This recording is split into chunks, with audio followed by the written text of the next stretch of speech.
జై తెలంగాణ, జై తెలంగాణ, జోహార్ తెలంగాణ మన వీరులకు, జోహార్ తెలంగాణ మన వీరులకు. ఇంట్రొడక్షన్ జనార్దన్ ఇచ్చిండు. నేను కొంచెం ఒక ముక్క దాంట్లో నేను కూడా చెప్పిండు కాబట్టి నేను కూడా యాడ్ చేస్తా. మా ఇంట్లో పుట్టిందంటే మీకు కూడా డౌట్ రావచ్చు, ఏమో అంతగా ఇంట్లో పుట్టిందంటుండేది మరీ అని చెప్పి. ఇప్పుడు మనం కూర్చున్న పంచాయతీ ఉంది కదా, ఇది గైర్ ముల్కీ గో బ్యాక్, గైర్ ముల్కీ నాన్ ముల్కీ ఒకటే కదా. గైర్ ముల్కీ గో బ్యాక్ ఉద్యమం 1952లో వరంగల్లో మొదలైంది. అది వాస్తవం కూడా ముచ్చరత్నారాయణ గారి ఇంట్లో మొదలైంది. ఆ ముచ్చరత్నారాయణ గారికి కొడుకునే నేను. నా పేరు Prithviraj. Idli sambar go back movement వాళ్ళంతా కొంతమంది మిత్రులు కలిసి స్టార్ట్ చేశారు. Idli sambar go back movement ఇదంతా. జయశంకర్ సాబ్ కూడా మా నాన్న క్లాస్మేట్, వీళ్ళందరూ క్లాస్మేట్సే ఉండే. సో అప్పుడే తెలంగాణ సోదరా తేల్చుకో నీ బ్రతుకు, మోసపోతీవ నీవు గోసపడతావు, చావు బ్రతుకుల మధ్య సాగుచున్నది నావ, ఏ దరికి చేర్చేవో సోదరా నీ నావ, ఆంధ్రుతో కలిసి నీవు అడుగంటిపోతావు, ప్రత్యేకమై ఉండి ప్రగతి సాధిస్తావు, ప్రతిభ చూపిస్తావు, తెలంగాణ సోదరా తేల్చుకో నీ బ్రతుకు, మోసపోతీవ నీవు గోసపడతావు అని 54-55ల ఫజల్ అలీ కమిషన్ వచ్చినప్పుడు భాషా ప్రయుక్త రాష్ట్రాలుగా ఉండాలి దేశం మొత్తంలో రాష్ట్రాలు అన్నప్పుడు, అది కాదు భాష ఒకటి ఉంటేమి బ్రతుకు ఒకటి ఉండాలి, గోంగూర పచ్చడిని కోరదోయి మన జీవ, కాళ్ళు చెప్పులు లేక కదలదోయి అడుగైన నిండు దుస్తులు లేక ఉండలేమోయి మనము, తెలంగాణ సోదరా తేల్చుకో నీ బ్రతుకు, మోసపోతీవ నీవు గోసపడతావు అని అప్పుడే హెచ్చరించిండు. కానీ ఆ హెచ్చరికలు కాళోజీ అసొంటోళ్ళు కావచ్చు, కొండా లక్ష్మణ్ బాపూజీ అసొంటోళ్ళు కావచ్చు, బూర్గుల్ రామకిషన్ రావు అసొంటోళ్ళు కావచ్చు, వీళ్ళందరూ హైదరాబాద్ స్టేటు ఆంధ్ర స్టేట్ రెండు కలవాలే, విశాలాంధ్రలో ప్రజారాజ్యం అని చేసినటువంటి కుట్రలో భాగంగా ఇవాళ మనకి ఈ సమావేశం ఈడ పెట్టుకున్నానికి అప్పుడు చెప్పిన దానికి లింక్ ఉన్నదని చెప్పేందుకు మీకు చెప్పిన ఒక 2 నిమిషాలు. హక్ చీన్ కర్ హమారా అప్నే కో తూ సవారా, సును బాత్ కా ఆవారా కరోడ్ కా యే నారా, చోడోజీ తెలంగాణ చల జాओ రాయలసీమ, సంజీవరెడ్డి మామ సంజీవరెడ్డి మామ, అయ్యో రామ రామ సంజీవరెడ్డి మామ అని 58లోనే మళ్ళీ రాసిండు నీలం సంజీవరెడ్డి. वायदों की नदी बह गई, धोखा फरेब रह गई, कुत्ते की दुम तो मुड़ गई, टेढ़ी की टेढ़ी रह गई, ये याद रखो प्यारे फाड़ेंगे पायजामा संजीव रेड्डी मामा.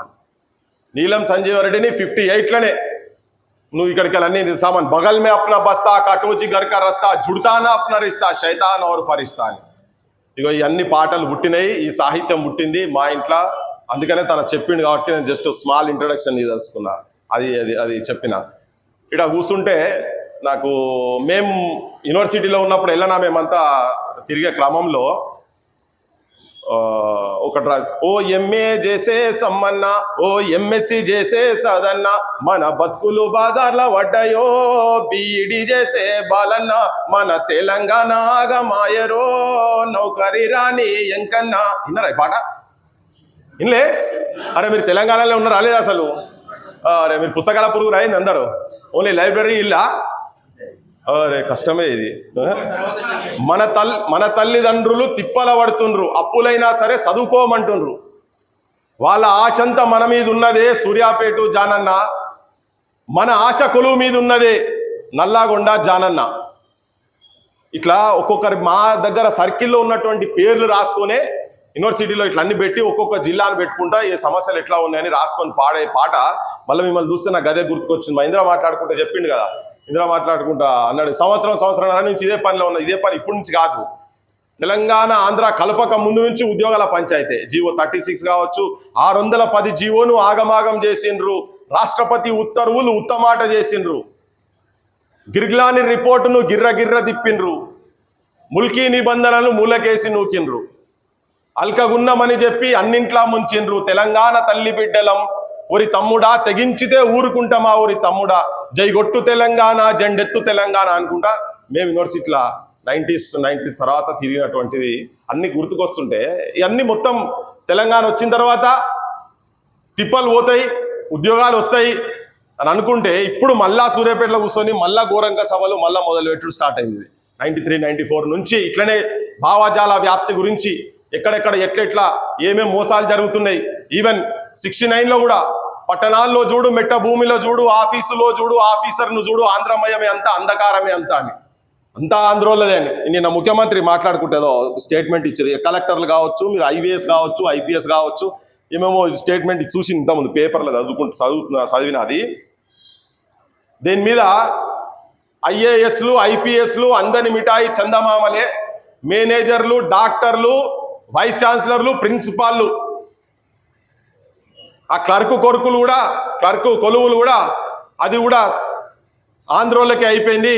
మనకు మోసం చేసిన ఆ క్లర్క్ కొలువులు కూడా మిగిలింది ఒక్కటే చీపురు కొలువుకు తోటి ఆంధ్రుడు పోటీకి వచ్చినాడు అనుకుంటా మళ్ళీ అది వాడుకుంటా తిరిగినాం.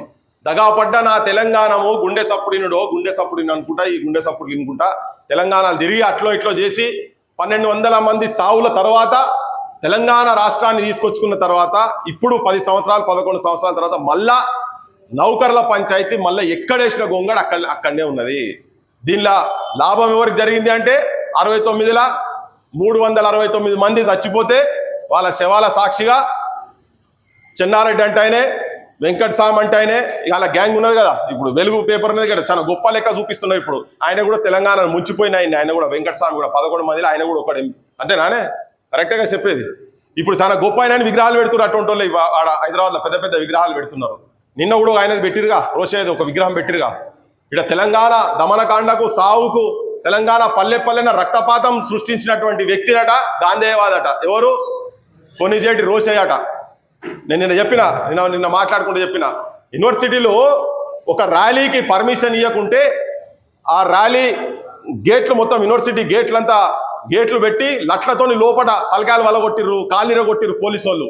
అయితే ఆ గేట్లు బంద్ చేస్తే అప్పుడు ఏకే ఖాన్ అనుకుంటా అప్పుడు కమిషనర్ అంటాడు పరిందాబి పర్నై మారుతా అన్నాడు.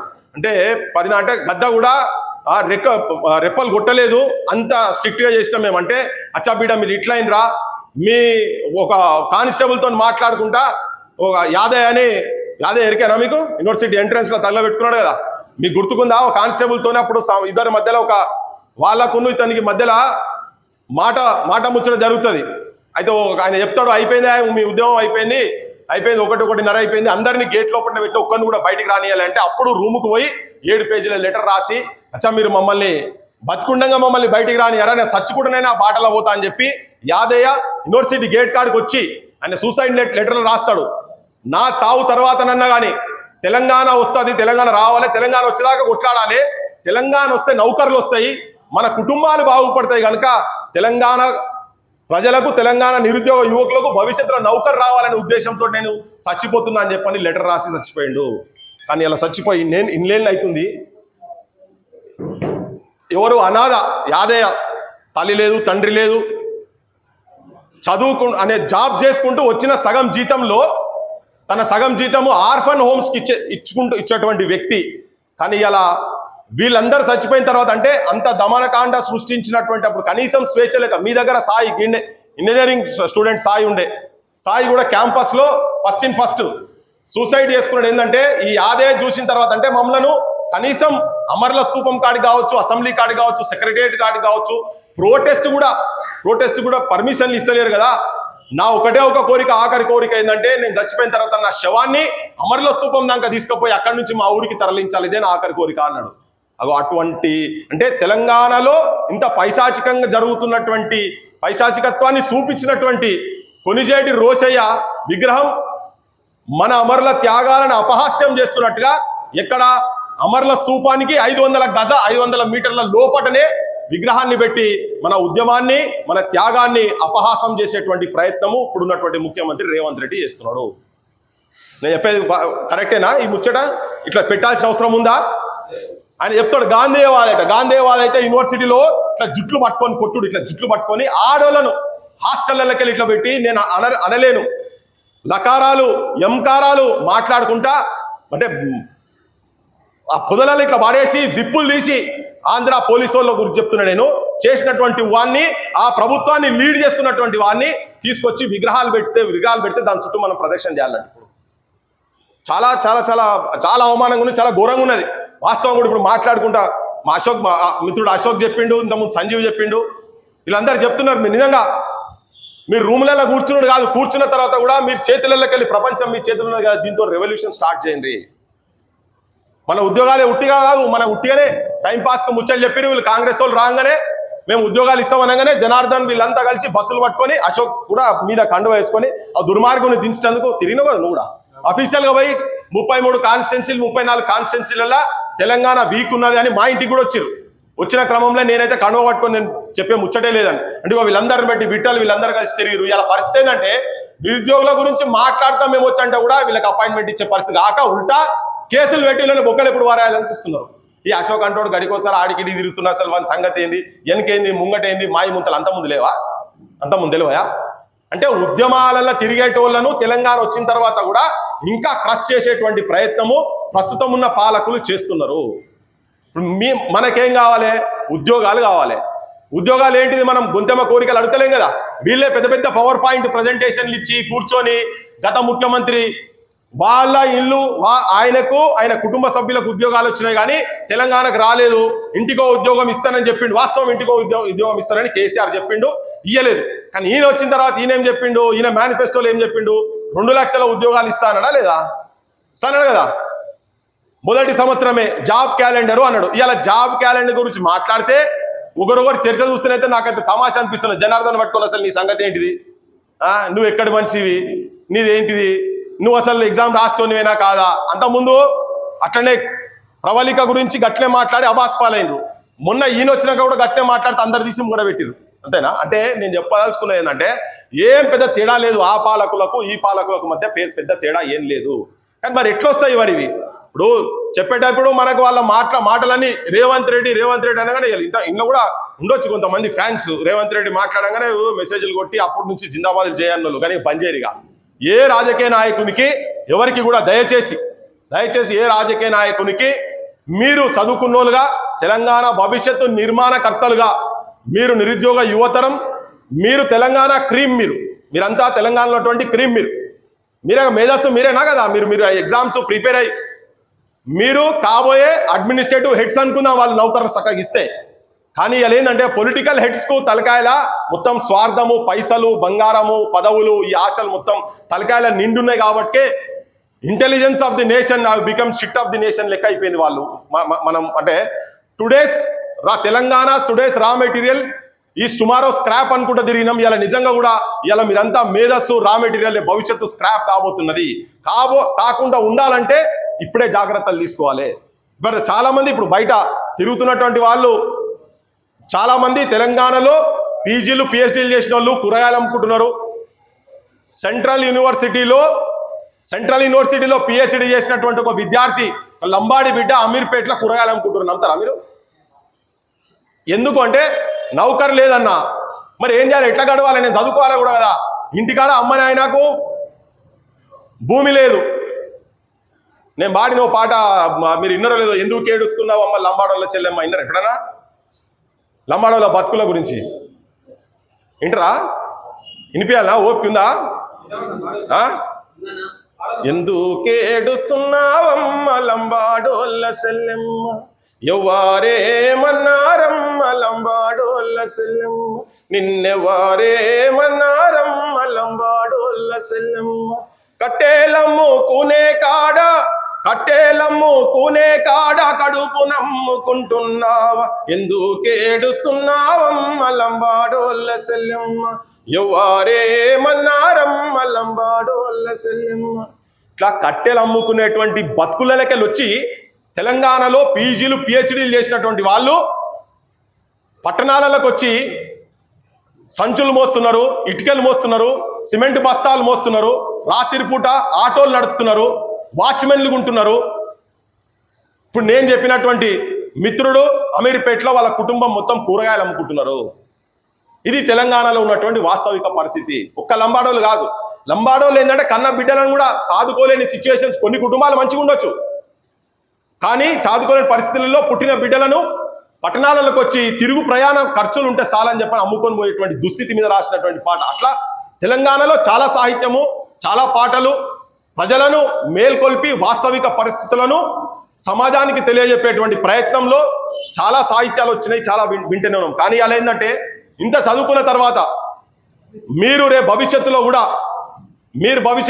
రాని ఒకసారి కూర్చో. చిరంజీవి గారు వస్తున్నారు. భవిష్యత్తులో గా పొజిషన్స్కు పోవాల్సినటువంటి వాళ్ళు వాళ్ళు పోయినా కూడా వాళ్ళకు కూడా తృప్తి లేదు. వాళ్ళు వచ్చి మళ్ళీ మనతో తిరిగేటందుకు మళ్ళీ ఇళ్ళ పడి తిరుగుతున్నారు. చెప్పేది ఏంటంటే, నేను మీరు జాగ్రత్తగా ఉండకపోతే, మీరు చైతన్యవంతులు కాకపోతే, ఇప్పుడు సూర్యాపేట అంటున్నారు, ఇప్పుడు ఇవాళ పొద్దుగాల కూడా చూసిన నేను, ఇవాళ పొద్దున కూడా మీకు వచ్చిందా ఆ మెసేజ్? ఒక అమ్మాయి చనిపోయిందట కదా, వచ్చిందా? వరంగల్లో ఒక అమ్మాయి ఇలా పొద్దుగాల చచ్చిపోయింది. నాకు పొద్దున మెసేజ్ వచ్చింది ఇంతకు ముందే. వరంగల్ ఆమె పేరేంది? తన పేరు కూడా ప్రత్యూష. ఇగో మీరు చూడండి, ఇది చిరంజీవి గారిని వేదిక మీదకి రావాల్సింది. ఎవరు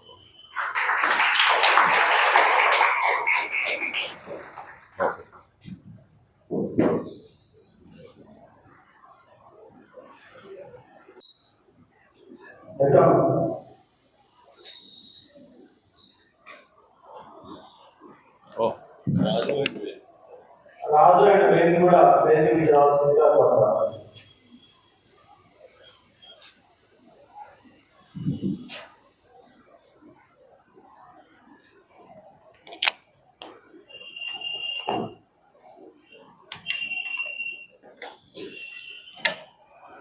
దాన్న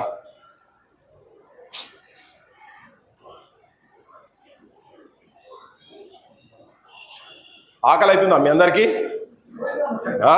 ఇక్కడ మందిని చూసారుగా భయం అవుతుంది. మళ్ళా నేను తొందరగానే ఓడగొడతా, కానీ ఆకలి అవుతుందా? నావి నిండితే నవాబుకు జవాబు ఇవ్వచ్చట. కానీ తెలంగాణలో పరిస్థితి కొద్దిగా డిఫరెంట్. ఏంటంటే, ఆకలితోటే కొట్లాడేటువంటి స్వభావం మన తెలంగాణ గడ్డ మీద ఉన్నది కదా. సో అందుకని మీరు కూర్చుంటారని చెప్పని నాకైతే హోప్ ఉన్నది. అయితే ఇప్పుడు మన ముంగట ఉన్నది ఏంటంటే, ప్రతిసారి ఏ ఉద్యమం జరిగినా ఈ గడ్డ మీద త్యాగాలు, సాయుధ పోరాటం కావచ్చు, చదువు రాని, చదువు అంటే ఏంటో తెలియని, అక్షరాలను తెలియని, ఆయిలు తెలియని సాక లైలమ్మలు, దొడ్డి కొమరయ్యలు, కొమరం భీములు, వీళ్ళందరూ తిరుగుబాటు చేసి నిజాం సైన్యాన్ని, వాళ్ళ మిలిటరీని వడిసేల రాళ్ళు నింపి వడివడిగా కొట్టితేను, కారాపు నీళ్లు తెచ్చి కళ్ళల్లో జల్లితేను నీ మిలిటరీ పారిపోయారో నైజాము సర్కారోడా అని పల్లెల నుంచి ఈ దుర్మార్గులను, భూస్వాములను, దొరలను, వాళ్ళ ఆగడాలకు వ్యతిరేకంగా తిరుగుబాటు చేసి, చైతన్యవంతులయ్యి తిరుగుబాటు చేసి ఆ సైన్యాలను తిప్పికొట్టినటువంటి ప్రాంతంలో ఇవాళ పరిస్థితి ఏంటంటే, ఆత్మహత్యల కాడికి దారి తీసుకొని కూర్చొని ఇవాళ ఏ ఊర్లో పోయినా, ఏ పల్లెలో పోయినా కానీ ఎక్కడ చూసినా ఆత్మహత్యలే శరణ్యం కాడికి తీసుకొచ్చి పెట్టిండ్రు. కరెక్టేనా? కానీ ఎవరు, ఎటువంటి వాళ్ళు? చదువుకున్నటువంటి వాళ్ళు. ఒక ఆయన పోయి పార్లమెంట్ ముంగడ పోయి ఆత్మహత్య చేసుకున్నాడు, ఒకరేమో యూనివర్సిటీ క్యాంపస్లలో ఆత్మహత్యలు చేసుకున్నారు, ఒకరేమో పలాని లీడర్ ఓడిపోతే నా తలకాయ, నా ప్రాణాన్ని బలిస్తా అని చెప్పి ఊరేసుకున్నటువంటి కొంతమంది ఉన్నారు. నోట్లో బట్ట పెట్టుకొని, మా సువర్ణ, పాలమూరు సువర్ణ నోట్లో బట్ట పెట్టుకొని చనిపోయే ముందు నేనేమైనా అరుస్తే నా అరుపులకు ఇంట్లో వచ్చేమైనా కాపాడతారు కావచ్చు అనుకొని పెట్టుకొని మంటకు అరుపులు వస్తాయేమో అని చెప్పని మీద పెట్రోల్ పోసుకొని అంటు పెట్టుకొని చనిపోయే కాడి దాకా తీసుకొచ్చిండ్రు. ఈ రాజకీయ వ్యవస్థ కావచ్చు, తెలంగాణలో ఉన్నటువంటి ఈవెన్ ఇంటెలెక్చువల్స్ ఫెయిల్యూర్ ద్వారానే ఇది జరిగి ఇయ్యాలటి వరకు కూడా ఇంకా ఆత్మహత్యల పరంపర. శవాలై ఊరేగుతున్నారమ్మా, రైతన్నలు నడి సేన్లలో సమాధులైన రమ్మా, కూలన్నలు అనుకుంటూ తిరిగినాం. ఇలా తెలంగాణ మలిదశ ఉద్యమం తర్వాత శివాలయ ఊరేగుతున్నారమ్మా, విద్యార్థులు నడి సేన్లలో సమాధులైన రమ్మా, తెలంగాణ నిరుద్యోగులు, యువకులు అని కూడా చెప్పుకొని తిరగాల్సిన సిచ్యువేషన్స్కి వచ్చింది. ఇప్పటికీ కూడా మారతలేదు, ఆ పరిస్థితి మారతలేదు. ఈ సమస్య ఎక్కడున్నది? మన లోపట. అంటే పొద్దున్న లేచ వీళ్ళ చరిత్రల గురించి చూస్తూ ఉంటాం, చెప్పుకుంటా ఉన్నాం. సాకలైలమ్మలు, తాను నాయకులు, మీ ప్రాంతాల్లో కూడా ఎంతో మంది తుపాకులు పట్టుకొని పోయింది కదా. తుపాకులు పట్టుకొని పోయిన వాళ్ళ చరిత్రలు కూడా తెలిసి కూడా ఇప్పటికి ఇంకా ఆత్మహత్యలే శరణ్యంగా పోతున్నారు కదా. నేను పదే చెప్తా ఉన్నా. ఇలా చూసిన తర్వాత కూడా నాకు అనిపించింది, నేను ఇంతకుముందు చెప్పినా మళ్ళీ ఇప్పుడు కూడా చెప్తున్నా, ఏంటంటే Telangana need soldiers not martyrs. తెలంగాణకు సైనికులు కావాలి, అమరులు కాదు. తెలంగాణకు చాలు అమరులు చాలు, తెలంగాణకు సైనికులు కావాలి. ఈ సైన్యాన్ని, ప్రజలను చైతన్యవంతులను చేసేటువంటి సైన్యాన్ని తయారు చేయాల్సినటువంటి బాధ్యత నౌకర్లకు పోయేటోళ్ళు ఓన్రి. రోజు మీరు ఒక గంటనో, అర్ధ గంటనో, గంటన్నరనో, 2 గంటలో మీరు స్పెండ్ చేయండి. ప్రజల లోపట ఓటు చైతన్యము. ఇలా నువ్వు ఎంత చేసి ఏం చేసినా కానీ వాళ్ళు వినే పరిస్థితి లేరు కదా. ఇలా నిన్న ఒక కాల్ ఇచ్చిండ్రు వాళ్ళు, ఏంది సెక్రటేరియట్ ముట్టడి అన్నారు. ఎవరు బయటికి వచ్చే పరిస్థితులు కూడా లేవు. ఎందుకంటే ఎక్కడిదక్కడ అందరిని అరెస్ట్ చేస్తున్నారు.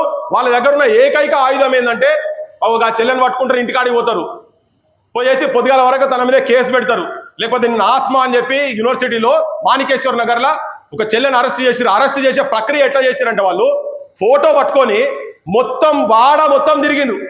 అంటే వాడలా చూసుకోనికి ఏమనుకోవాలి, అరే ఈ ఫోటో పట్టుకొని తిరుగుతుంది పిల్ల ఏం చేసింది, దొంగతనం చేసిందా, డకాయితీ చేసిందా, వీళ్ళు ఎవరైనా పెళ్లి చేసుకుంటానికి పైసలు వసూలు చేసి మోసం చేసిందా, ఇవాళ పని అవే పనులు జరుగుతున్నాయి కదా, లేకపోతే ఎవరైనా హత్య చేసిందా, ఇటువంటి సమాచారం జనం లోపల ఆ పిల్లకు తల్లి లేదు తండ్రి లేదు, కేవలం ఉద్యోగం మీద డిపెండ్ అయి కుట్టు మిషన్ కుట్టుకుంటా చెల్లెని చదివించుకుంటా మీ అందరి గురించి ఈ తెలంగాణ సమాజం గురించి బయటకు వచ్చి తిరుగుతుంటే తన నిన్న పొద్దంతా పోలీస్ స్టేషన్లో పెట్టిండ్రు. నాకు ఫోన్ చేసి తన చెప్తుంది, అన్న చాలా ఇల్ ట్రీట్ చేస్తున్నారు మమ్మల్ని, బ్యాడ్గా చూస్తున్నారు, బ్యాడ్ ట్రీట్మెంట్ ఉన్నది ఇక్కడ, మమ్మల్ని డిస్రెస్పెక్ట్ చేస్తున్నారు అన్న, ఆడోళ్ళని చూడకుండా కూడా పిచ్చి పిచ్చిగా మాట్లాడుతున్నారు అన్న, పక్కకు ఏమేమో మాట్లాడుతున్నారు, దీనికి ఇది అవసరమా దానికి అది అవసరమా అని చెప్పి ఇట్లా మాట్లాడుతున్నారు అన్న, మేమేమో తప్పు చేసినామన్నా, మా ఉద్యోగాలు మేము చదువుకున్నాము, పీజీలు చేసినాము, మా ఉద్యోగాలు మాకు ఏంటని చెప్పని అడుగుడు కూడా తప్ప, ఇది తప్ప అన్న.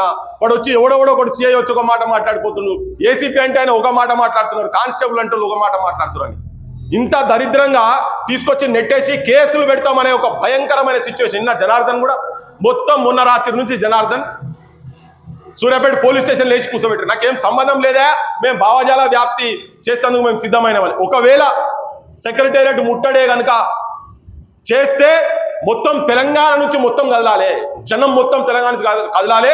హైదరాబాద్లో మీకు ఒక సంఘటన చెప్తే 69 ఉద్యమంలో జరిగినటువంటి ఒక సంఘటన, శంకర్ అని చెప్పని ఒక అఫ్జల్ గంజ్లో ఒక కాల్పు జరిగింది. అప్పుడు ఏం చేశారంటే ఇట్లనే గవర్నర్కి ఒక రిప్రజెంటేషన్ ఇస్తామని చెప్పని ఒక స్టేట్మెంట్ డిక్లేర్ చేసిన తర్వాత గవర్నమెంట్ ఏం చేసింది, ఈ ఉద్యమకారులను యువకులను మొత్తం కట్టడి చేసేందుకు ఫస్ట్ 144 సెక్షన్ పెట్టిండ్రు హైదరాబాద్ మొత్తం. తర్వాత ఇదంతా ఎట్లా ఉన్నది, అందరూ చీమల దండు లెక్క కదులుతున్నారని చెప్పని కర్ఫ్యూ విధించారు. కర్ఫ్యూ విధించిన తర్వాత కూడా యువకులు విద్యార్థులు మొత్తం హైదరాబాద్ మొత్తం ఒక 3-4 రోజుల ముందే వచ్చి ఇళ్ళల్లో ఎవరు పరిచయం ఉన్నా లేకున్నా వాళ్ళ ఇంటికి పోయినట్టు తెలంగాణ ఉద్యమకారులు అయితే బిడ్డారా వచ్చి నువ్వు నా ఇంట్లో ఉన్నా చెప్పి దాచుకున్నారు, కడుపులో పెట్టి హైదరాబాద్ ప్రజలు మొత్తం దాచుకున్నారు. అరే మీరు నిజంగా కొట్లాడుతున్నారు, నిజమైన ఉద్యమం చేస్తున్నారని చెప్పని. అయితే కర్ఫ్యూ తర్వాత ఫైరింగ్ ఆర్డర్స్ ఇచ్చింది గవర్నమెంట్, బయటికి వస్తే కాల్ చేస్తాం, కనిపిస్తే కాల్ చేస్తామని చెప్పని. అయిన తర్వాత కూడా పొద్దుగాల ఇక 7 అయింది 8 అయింది, మొత్తం మొదలు 60-65 రోజులు బయటికి వచ్చిరు ఓల్డ్ సిటీలో చార్మినార్ దగ్గర. అక్కడ నుంచి స్టార్ట్ అయింది, ప్రొసెషన్ స్టార్ట్ అయింది. విద్యార్థి యువకులు మొత్తం వచ్చిన తర్వాత అఫ్జల్ గంజ్కి వచ్చిన తర్వాత అప్పటి ముఖ్యమంత్రి బ్రహ్మానంద రెడ్డి ఏం చేసి లేట్ ముచ్చట లేదు కాల్చి పడేసాల వీళ్ళనంటే, కాల్ చేస్తే ఛాతీలో బుల్లెట్ తలిగి కింద అట్లే పడ్డ తర్వాత కూడా రక్తపు మడుగులాన్ని షెట్టన్లో తీసి అది ముంచి దాన్ని బట్టి జై తెలంగాణ జై తెలంగాణ జై తెలంగాణ నినాదాలు ఇచ్చుకుంటూ చచ్చిపోయాడు. అది చూసిన తర్వాత గవర్నమెంట్ మొత్తం దిగొచ్చింది. ఇప్పుడు అంత పోరాటాలు చేయాల్సిన అవసరం కూడా ఏం లేదు. కానీ ఒక కాల్ ఇస్తే మీరు ఇళ్ళలో కూర్చోవద్దు, అట్లీస్ట్ మీరు 3 గంటల కాడికి వచ్చి ఇక్కడికి వచ్చన్నా నినాదాలు ఇచ్చి ఇలా ప్రపంచం మీ చేతులు ఉన్న సెల్ ఫోన్ రూపంలో మీరు ఎక్కడి నుంచి అంటే అక్కడి నుంచి మీరు పోస్టులు పెడితే మొత్తం దేశం మొత్తం తెలిసిపోతుంది, ప్రపంచం మొత్తం తెలిసిపోతుంది. ఈ పోజులు కొడుతున్నటువంటి ఈ నాయకులు ఇప్పుడు వీళ్ళు ఎక్కడ కనబడితే అక్కడ ప్రియాంక గాంధీది రాహుల్ గాంధీది లైబ్రరీ కాడికి వచ్చిన స్టేట్మెంట్లు పక్కకు కొట్టుకొని పెడుతురు కదా, అదే మీరు పెట్టి ఈ నాయకులు వింటే ఒకటే దానికి వింటారు. ఇంతకుముందు అన్నలకు భయపడేది, ఇప్పుడు అన్నలు కూడా అన్నల భయం కూడా లేదు. ఇప్పుడు భయపడాలంటే ఓటు చైతన్యంతో భయపడతారు. ఎటు పడతాంటే గాలికి గాయిగా కుట్టుకోబోతున్నారు తెలంగాణ యువతరం మొత్తం. ఇది కాకుండా చూసుకోవాల్సిన మీరు ఒక్కొక్క ఊర్లలోకి వెళ్ళి వచ్చారు కదా, మీ ఊర్లలో ఒక 10 మందిని తయారు చేయండి. ఏ రాజకీయ నాయకుడు మీ దగ్గరికి వస్తే మీ పేరెంట్స్ అయితే ఉన్నారు కదా ఇళ్ళ కాడ, మీ పేరెంట్స్ని తయారు చేయండి, వాళ్ళని అడిగేటట్టు చూడండి. మీ ఇళ్లలో పైసలు తీసుకోకుండా ఓట్లు వేసేటువంటి చైతన్యం తీసుకురండి. తీసుకొచ్చి నాయకులను కనుక ప్రశ్నించేటట్టుగా పెడితే ఇలా నిజం కూడా యువతరంకి వెళ్ళి ఇప్పుడు నేను అంటున్నా, ఓ జనార్దనో ఒక అశోకో ఇంకెవరో లేకపోతే ఒక మా జాని కూడా ఎంటెక్ డాక్టరేట్ యూనివర్సిటీలో తన కూడా సీరియస్ తెలంగాణ ఉద్యమం బయట చెప్పడగానే బొచ్చడు బస్సులుగా పెట్టిండు. ఇక్కడ కూర్చున్నారు, ఒక ఆడ కూడా కూర్చున్నారు, చాలా మంది ఉద్యమకారులు ఆడ కూర్చున్నారు, వచ్చిర్రు మీటింగ్లో. మీ సూర్యాపేట బిడ్డనే వీళ్ళంతా. ఇటువంటి వాళ్ళు రేపు పొద్దుగాల అసెంబ్లీలో పార్లమెంట్లో కూర్చుంటే మీ వాయిస్ వినబడదా?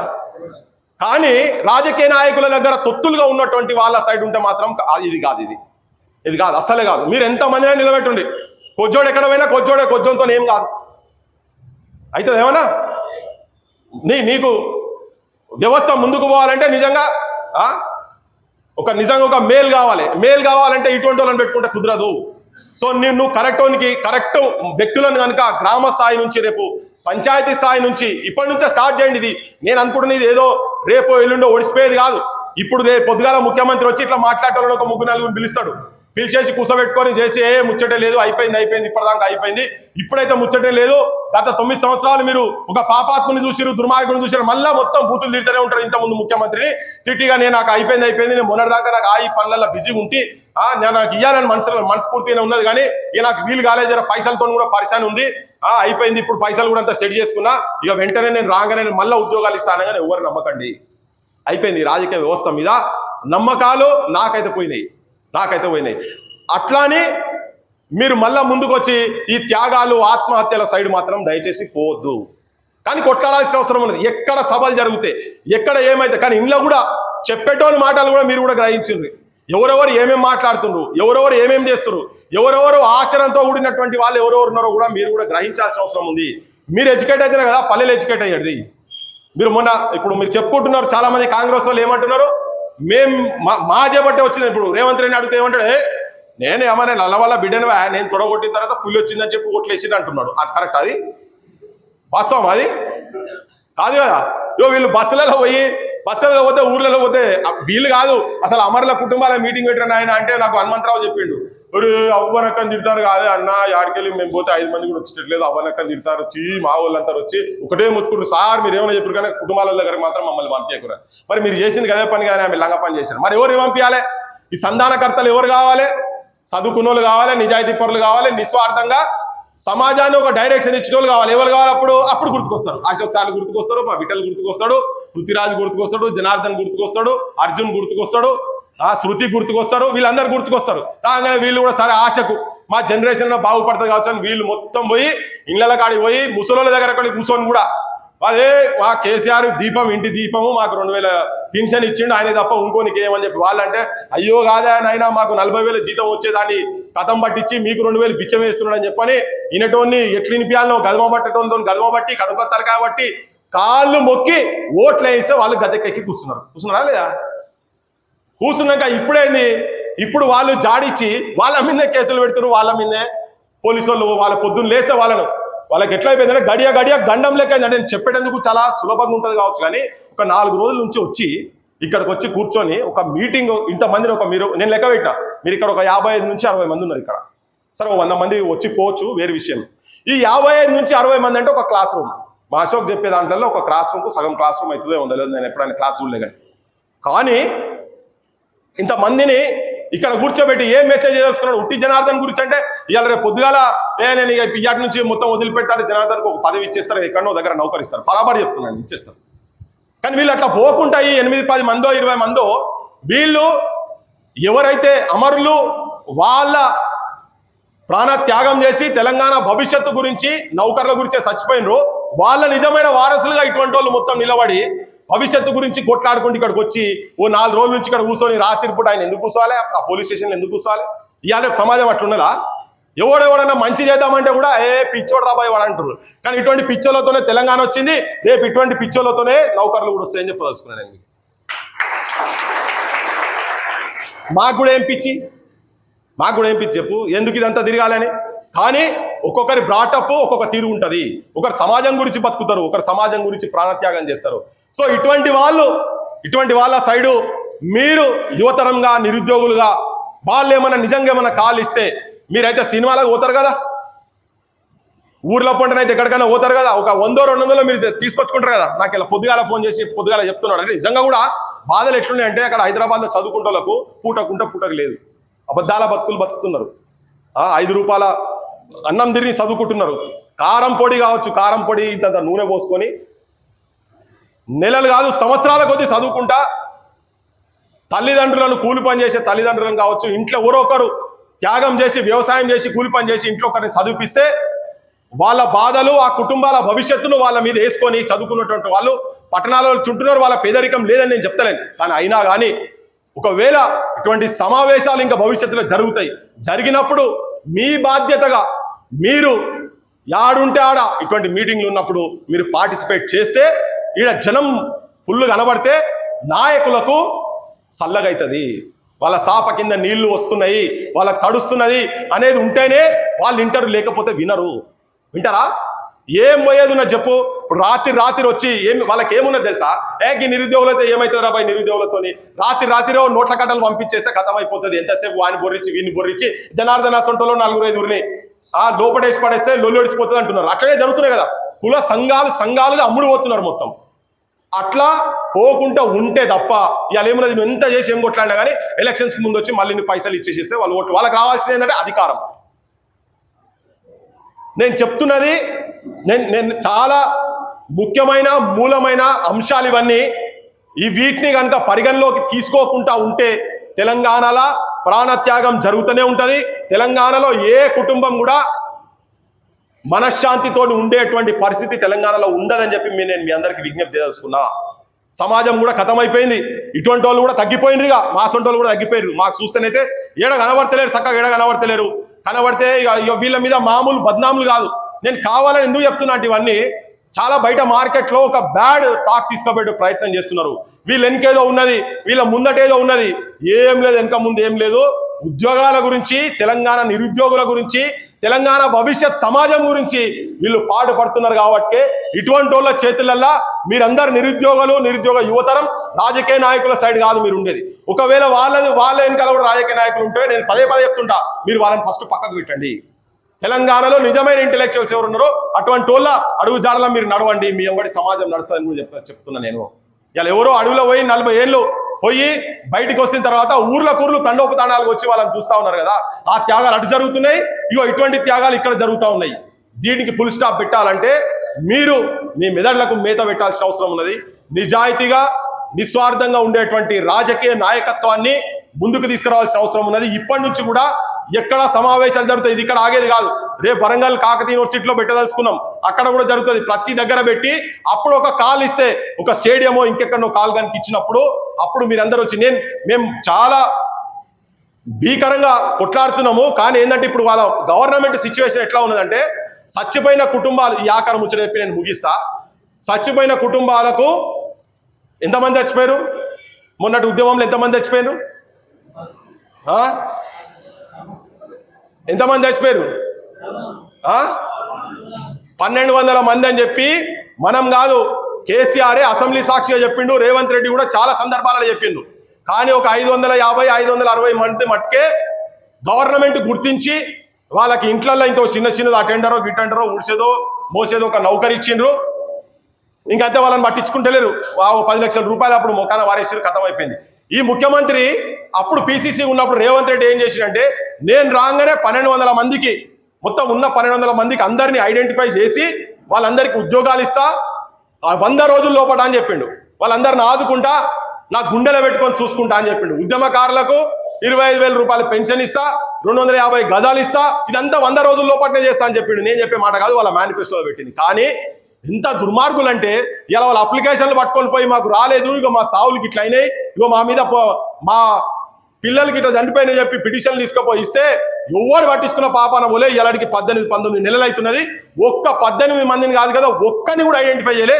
కొంతమందిని తీసుకొని పోయిన ఆడ పెడితే దీపాదాస్ మున్షి అంటే ఆమె ఇన్ఛార్జ్ ఉండే కదా, మా ఇంటికి వచ్చినప్పుడు నేను మొత్తం అన్ని ఫైళ్ళని ఇట్లా మొత్తం తీసి పరిచిన, సూసైడ్ నోట్లు ఇవన్నీ తీసి మొత్తం పరిచిన తర్వాత కళ్ళలోకి నీళ్లు తెచ్చుకొని నేను వీళ్ళని తప్పకుండా, నేను చెప్పిన ఇందిరాగాంధీ స్వతంత్ర పోరాటంలో చనిపోయినటువంటి వాళ్ళని తీసుకొని కూర్చోబెట్టి భగత్ సింగ్ తల్లిని కూడా కలిసింది కదా, అట్లా మీ పార్టీ వాళ్ళు జయరాం రమేష్, కొప్పుల రాజు హైదరాబాద్కి వచ్చినప్పుడు రాణా ప్రతాప్ హాల్లో నేను ఇట్లా ఇంతమందిని తీసుకొచ్చిన 188 కుటుంబాలను తీసుకొచ్చి ముంగడ పెడితే లేదు మేము ఆదుకుంటామని చెప్పారు. మీ గవర్నమెంట్ వచ్చిన తర్వాత మీరు ఆదుకోవాలంటే తప్పకుండా ఆదుకుంటాం. నేను సోనియా గాంధీతో ఒక మీటింగ్ అరేంజ్ చేస్తా, ఈ కుటుంబాలందరినీ నువ్వు తీసుకొస్తా అంటే బరాబర్ తీసుకొస్తా, ఢిల్లీకి తీసుకురామంటే ఢిల్లీకి తీసుకొస్తాం, వాళ్ళే ఇక్కడికి వస్తామంటే ఇక్కడ కూడా మీటింగ్ పెడతామంటే తర్వాత ఒక 2-3 months గవర్నమెంట్ వచ్చిన తర్వాత కూడా ఫాలో అప్ చేస్తే ఆమె ఏం చెప్పిందంటే నాకు, Prithvi your chief minister Revanth Reddy is not interested అని చెప్పింది. కుటుంబాలకు చేయాల్సిందే చేయలేని సిచ్యువేషన్లో ఉంటే ఉద్యమకారుల పేర్ల మీద కొంతమందికి పారితోషకాలు ఇచ్చిండ్రు, భూముల పట్టాలు నోట్ల కట్టలు తీసుకొచ్చి నోట్లలో రుద్దిండ్రు. నోట్లలో పెట్టగానే కొన్ని గొంతులు ఆగిపోయినాయి. కొన్ని పదవులు ఇవ్వగానే వాళ్ళు ఏం మాట్లాడతలేరు, ఆ పదవుల చుట్టూ పైసల చుట్టూ తిరుగుతా ఉన్నారు. తెలంగాణ ముఖ్యమంత్రి ఎంత గంభీరంగా ఉన్నాడో చెప్పేందుకు నేను ఈ అంశాలు చెప్తున్నా. మన ఉద్యోగాలు, మీ ఉద్యోగాలు అంటే నాకేం ఉద్యోగం అవసరం లేదు, నాకున్న ఉద్యోగం ఇదే పని. మీకు ఉద్యోగాలు కనుక రావాలంటే మాత్రం మీరందరూ ఒక్కటి కావాల్సిన అవసరం ఉంది. ప్రజల లోపల చైతన్యం తీసుకురాండి. మీరు రోజు ఒక అర్ధ గంటనో మీ ఊర్లో మీ తరఫుకెళ్ళి ఒక 10 మంది పిల్లలను తయారు చేయండి, నిజాయితీగా నిస్వార్థంగా ఉండేటువంటి వాళ్ళను తయారు చేయండి. ఇవాళ పట్ల కొద్దిగా కష్టం ఉంది, కానీ అయినా దొరుకుతారు. ఎందుకంటే ఇక ఆఖరి ముచ్చడానికి కూడా పోతూనే ఉన్నది. ఇది ఒక లాస్ట్ ముచ్చట చెప్పి నేను ముగిచ్చేస్తా. మొన్న ఆత్మహత్యలు జరిగే ముందు కేసీఆర్ నిరాహార దీక్ష స్టార్ట్ చేసింది కదా. స్టార్ట్ చేసే ముందు కుర్రాజన్న గారు ఒక హాస్పిటల్లో అడ్మిట్ అయి ఉంటే గోరెటెంకన మేము చూసి చదివిపోయినాం.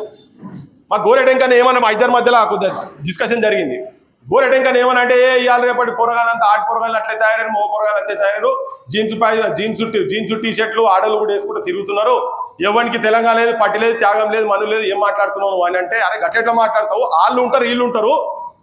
ఫ్రీడమ్ మూమెంట్ అప్పుడు కూడా భగత్ సింగ్ ను ఉరి తీసినోడు, ఆ తాడు బట్టి ఇట్లా గుంజినోడు ఇక్కడోడే, చచ్చిపోయినోడు కూడా ఇక్కడోడే. అట్లా ప్రతి సమాజంలో ఉంటారంటే కాదు ఇవాళ అంతా మొత్తం అయిపోయింది, ఆడవాళ్ళు ఏడిపోయారు, మొగోళ్ళు ఏడిపోయారు. కరెక్ట్ 1 వీక్ తర్వాత చూస్తే ఆడపిల్లలు ఆత్మహత్యలు చేసుకున్నారు, మొగోళ్ళు ఆత్మహత్యలు చేసుకున్నారు. ప్రతి సమాజంలో మంచి ఉంటది, చెడు ఉంటది, మంచోళ్ళ చుట్టే సమాజం ఉంటది.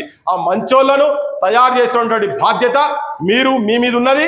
మీరు తయారు చేయండి, ఊరికి 10 మందిని తయారు చేయండి. తెలంగాణ ముఖ చిత్రాన్ని మార్చేద్దామని చెప్పి మీ అందరికి చెప్తూ, ఇప్పుడున్న గవర్నమెంట్ కూడా ఎట్లా మెడలు వంచాలో ఏం చేయాలో ఆ వ్యూహాలన్నీ మేము చేస్తాం. అన్ని ఓపెన్ గా మీకు చెప్పేటట్టు ఉండయి. కానీ ఎక్కడ సమావేశాలు ఏవి జరిగినా కానీ ఇటువంటి వాళ్ళు ఆర్గనైజ్ చేసినప్పుడు కానీ మీరు ఇప్పటికైనా కానీ మీ దోస్తులకు కూడా చెప్పండి, మీ సమాజంలో ఉన్నటువంటి వాళ్ళకు కూడా చెప్పండి. ఇట్లా అటెండ్ అయ్యేటట్టు కనుక చేస్తే ఎక్కడైతే స్ట్రెంత్ కనబడుతుందో అప్పుడే ప్రభుత్వాలు దిగొస్తాయని చెప్పి మీ అందరికీ మనవి చేస్తూ ముగిస్తున్నా. జై తెలంగాణ, జోహార్ తెలంగాణ, మన వీరుల.